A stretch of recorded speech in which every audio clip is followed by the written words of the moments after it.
Bismillahirrahmanirrahim. Assalamualaikum warahmatullahi wabarakatuh. Ke bawah Duli Yang Maha Mulia Paduka Seri Baginda Sultan Haji Hassan Al-Bolkiah Muizzaddin Wad Daulah Ibni Almarhum Sultan Haji Omar Ali Saifuddin Sa'adul Khariwaddin, Sultan dan Yang di-Pertuan Negara Brunei Darussalam bertitah ASEAN sedang beralih kepada circular economy dan mengalu-alukan perkongsian amalan terbaik dalam G20 termasuk melalui dialog kecekapan sumber G20, G20's Resource Efficiency Dialogues.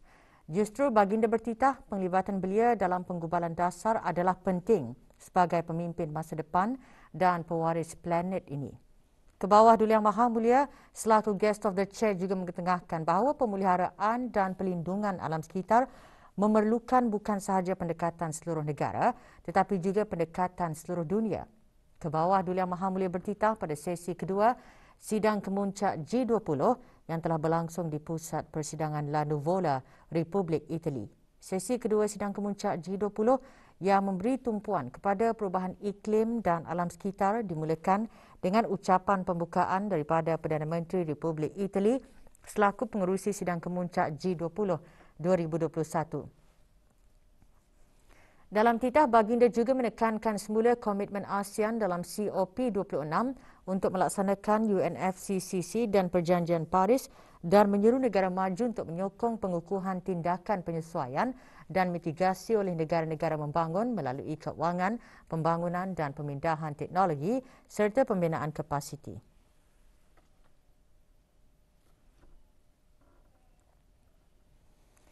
Pada sesi ketiga sidang kemuncak G20, ke bawah Duli Yang Maha Mulia selaku Guest of the Chair bertitah bahawa kemajuan dalam merealisasikan agenda 2030 secara sepenuhnya telah terjejas disebabkan pandemik COVID-19. Oleh itu, wabak berkenaan titah baginda perlu ditangani untuk memajukan usaha-usaha mengenai SDG. Sifat cross-sectoral, matlamat dan sasaran, tegas baginda memerlukan sokongan nasional serta kerjasama serantau dan antarabangsa. Baginda seterusnya mengongsikan bahawa ASEAN menubuhkan inisiatif SHIELD untuk meningkatkan kesiapsiagaan rantau ini terhadap krisis masa depan serta untuk membantu ASEAN memenuhi sasaran SDG.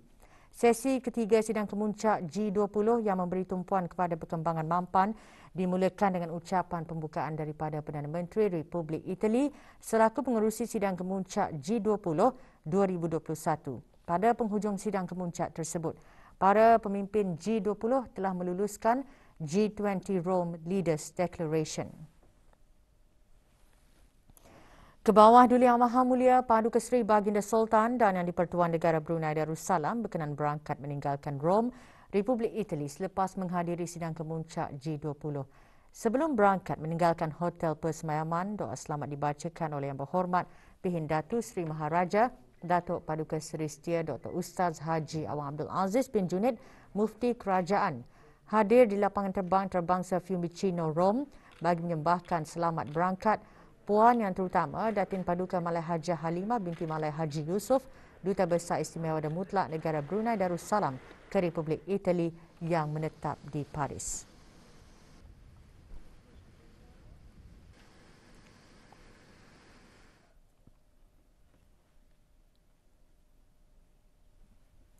Republik Itali menjadi tumpuan dunia semasa berlangsungnya sidang kemuncak G20 dengan tema People, Planet, Prosperity. Mesyuarat tersebut menghimpunkan para pemimpin negara-negara ahli G20, para tetamu dan organisasi-organisasi antarabangsa. Kita saksikan detik-detik bersejarah sepanjang mesyuarat tersebut berlangsung dalam sorotan peristiwa sidang kemuncak G20.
Pakistan, il primo ministro Brunei Darussalam e presidente di turno dell'ASEAN.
Darussalam wa murafiqihi jaliban likulli khair wa ala alihi wa sahbihi wa sallam walhamdulillah.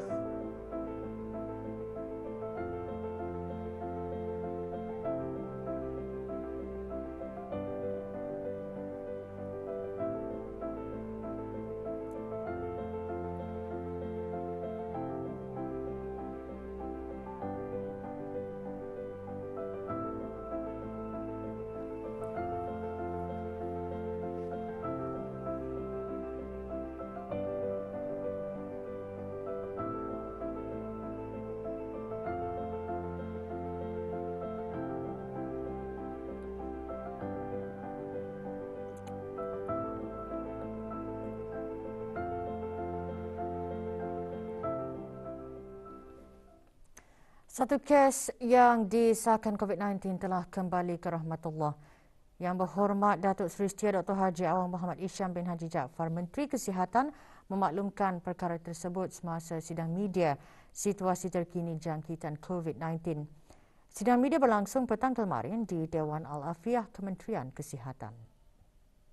Ialah seorang perempuan berumur 86 tahun yang telah mengalami beberapa masalah kesihatan dan tidak dikategorikan sebagai kematian disebabkan COVID-19. Di kesempatan ini, saya mewakili warga Kementerian Kesihatan dan keseluruhan rakyat negara Brunei Darussalam mengucapkan takziah kepada keluarga kes berkenaan. Semoga roh kes dicuci rahmat dan ditempatkan bersama para solihin. Sementara itu, 116 kes baharu jangkitan COVID-19 disahkan di negara Brunei Darussalam, membawa jumlah keseluruhan kes kepada 13,246 orang. Terdapat 19 tambahan kes-kes baru kepada 7 kluster aktif yang sedia ada, yang merupakan kontak-kontak terdekat kepada beberapa kes positif sebelumnya. Sementara itu, terdapat 6 kluster baru telah dikesan yang melibatkan 61 kes. Kesemua kluster-kluster baru ini ialah merupakan kluster kediaman, di mana 2 daripadanya ialah kluster Temasek Construction Project dan kluster Astal Engineering Staff House adalah kluster rumah yang menempatkan pekerja-pekerja syarikat berkenaan. 6 kluster telah ditutup setelah tidak ada kes dikesan di dalam kluster berkenaan selama 28 hari. Kluster-kluster yang ditutup ialah kluster Eden Garden Contractor, kluster 4761, kluster 7176, kluster 7290, kluster 7387 dan kluster 7591. Oleh yang demikian, jumlah kluster yang aktif ialah 170 kluster. Dalam pada itu terdapat 36 kes baru yang masih dalam siasatan bagi mengenal pasti sumber jangkitan. 213 kes telah disahkan sembuh yang membawa jumlah kes yang sembuh di negara Brunei Darussalam kepada 11,502 kes. Manakala jumlah kes aktif ialah sebanyak 1,654 kes. Di kalangan kes-kes yang sedang ada dalam rawatan sekarang, 6 kes adalah dalam kategori 5 dan sedang dirawat di unit rawatan intensif. Kesemua mereka memerlukan bantuan mesin pernafasan atau artificial ventilation, dengan 2 daripadanya juga memerlukan bantuan mesin tambahan heart-lung machine ataupun ECMO. Sementara itu, 13 kes lain dikategorikan dalam kategori 4, iaitu yang memerlukan bantuan oksigen dan adalah di bawah pemantauan rapi. Dalam tempoh 24 jam yang lalu, sebanyak 2,573 sampel telah diuji bagi virus SARS-CoV-2 yang membawa jumlah keseluruhan ujian makmal dijalankan sejak Januari 2020 kepada 507,527 ujian. Menteri Kesihatan juga mengongsikan pada 31 Oktober 2021, seramai 627 orang menerima suntikan vaksin COVID-19. Di bawah program vaksinasi kebangsaan, seramai 353,041 orang telah menerima 1 dos vaksin COVID-19, iaitu 82.1% daripada jumlah penduduk negara. Manakala 255,022 orang telah melengkapkan 2 dos vaksin COVID-19, iaitu 59.3% daripada jumlah penduduk negara. Dalam pada itu, Kementerian Kesihatan memaklumkan bahawa perkhidmatan klinik vaksinasi COVID-19 bergerak akan dijalankan seperti berikut. Klinik Kesihatan Kampung Bolkiah pada Selasa 2 November 2021 dari jam 9 pagi sehingga 2.30 petang, khusus untuk penduduk Kampung Bolkiah A dan B dan kawasan persekitaran di Mukim Sungai Kebun dan sekitarnya. Pusat Kesihatan Sungai Liang selama 2 hari bermula Rabu 3 November hingga Khamis 4 November 2021 dari jam 9 pagi sehingga 2.30 petang, khusus untuk penduduk Mukim Liang dan sekitarnya. Pusat Kesihatan Pangkalan Batu pada hari Jumaat 5 November dari jam 9 pagi hingga 12.30 hari dan Ahad 7 November 2021 dari jam 9 pagi sehingga 2.30 petang, khusus untuk penduduk di Mukim Pangkalan Batu dan kawasan sekitarnya. Manakala perkhidmatan vaksinasi ke rumah-rumah akan dijalankan pada hari Khamis 4 November 2021 mengikut senarai yang disediakan oleh Ketua Kampung. Penduduk setempat yang ingin mendapatkan suntikan COVID-19 bolehlah datang terus secara walk-in dengan membawa kad pengenalan ataupun pasport serta kad atau nombor BRUHIMS jika ada. Bagi mereka yang tidak mampu untuk hadir sendiri ke pusat-pusat kesihatan berkenaan disebabkan masalah kesihatan atau kesukaran bergerak, mereka boleh mendaftar atau didaftarkan melalui Ketua Kampung bagi urusan vaksinasi di rumah masing-masing. Menteri Kesihatan juga menjelaskan setakat ini 30 jenis kit ujian COVID-19 Antigen Rapid Test ART telah mendapat kelulusan untuk diguna pakai di negara Brunei Darussalam. Syarikat-syarikat yang ingin memperolehi kit ujian art untuk dijual kepada orang ramai, senarai tersebut juga boleh didapati di laman web Kementerian Kesihatan.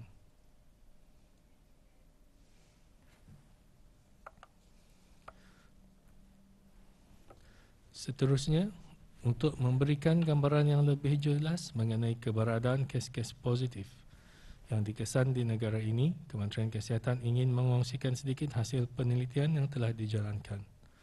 Sebagaimana yang tertera pada skrin sekarang, di antara 24 Oktober sehingga 30 Oktober 2021, terdapat 3 buah mukim yang mempunyai kes positif melebihi 80 kes positif. Mukim-mukim tersebut ialah Mukim Sengkurung dengan 205 kes, Mukim Liang 97 kes dan Mukim Kuala Belait 120 kes.